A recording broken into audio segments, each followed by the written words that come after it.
জয়া বচ্চনের মেজাজ নিয়ে ওয়াকিবহাল গোটা বলিউড। তবে বাড়ির সদস্যদের সঙ্গে তিনি অন্য মানুষ।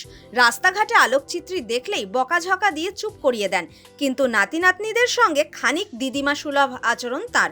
নব্যা নভেলি নন্দা এখন যুবতী। নানি অগস্ত নন্দা সবে পা রেখেছেন অভিনয় জগতে। যদিও প্রথম ছবির পর থেকেই শাহরুখ কন্যা সুহানা খানের সঙ্গে নাম জড়িয়েছে অগস্তের। অন্যদিকে গলি বয় খ্যাত তারকা সিদ্ধান্ত চতুর্বেদীর সঙ্গে সম্পর্কে রয়েছেন নব্যা, এমনটাই গুঞ্জন। এবার নাতনিকে ডেটে যাওয়ার টিপস দিলেন দিদিমা জয়া। যুগ বদলেছে, প্রেমের ধরন থেকে সংজ্ঞা সবকিছুরই বদল ঘটেছে। জেন জি এখন সম্পর্কে চায় সমান অধিকার, কোনো একজন নয়, ছেলে মেয়ে দুজনের উপরই থাকবে দায়িত্ব। সেকেলে ধারণাকে বর্জন করেছেন তারা। তবে নতুন প্রজন্মের ধরন ধারণ জয়ার কাছে বড্ড বোকাবোকাই থেকেছে।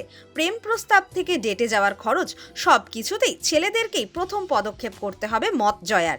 যদিও দিদিমার এই ধারণার সঙ্গে সহমত নন নব্যা। তিনি বলেন, আসলে ইদানিং ডেটে গেলে দুজনে ভাগাভাগি করেই টাকা দেন, কারণ এ নিয়ে মেয়েদের জিজ্ঞাসা করলে তাদের খানিক অপমান করা হয়। অনেকেই ভাবেন তাদের হয়তো নিচু করে দেখানোর চেষ্টা চলছে। সঙ্গে সঙ্গে নাতনিকে থামিয়ে দিয়ে জয়া বলেন, না, তোমাদের এই যুগের এই ধারণা বড্ড বোকা বোকা। পুরুষকেই এগিয়ে আসতে হবে সব ক্ষেত্রেই, একেই সহবত বলা হয়।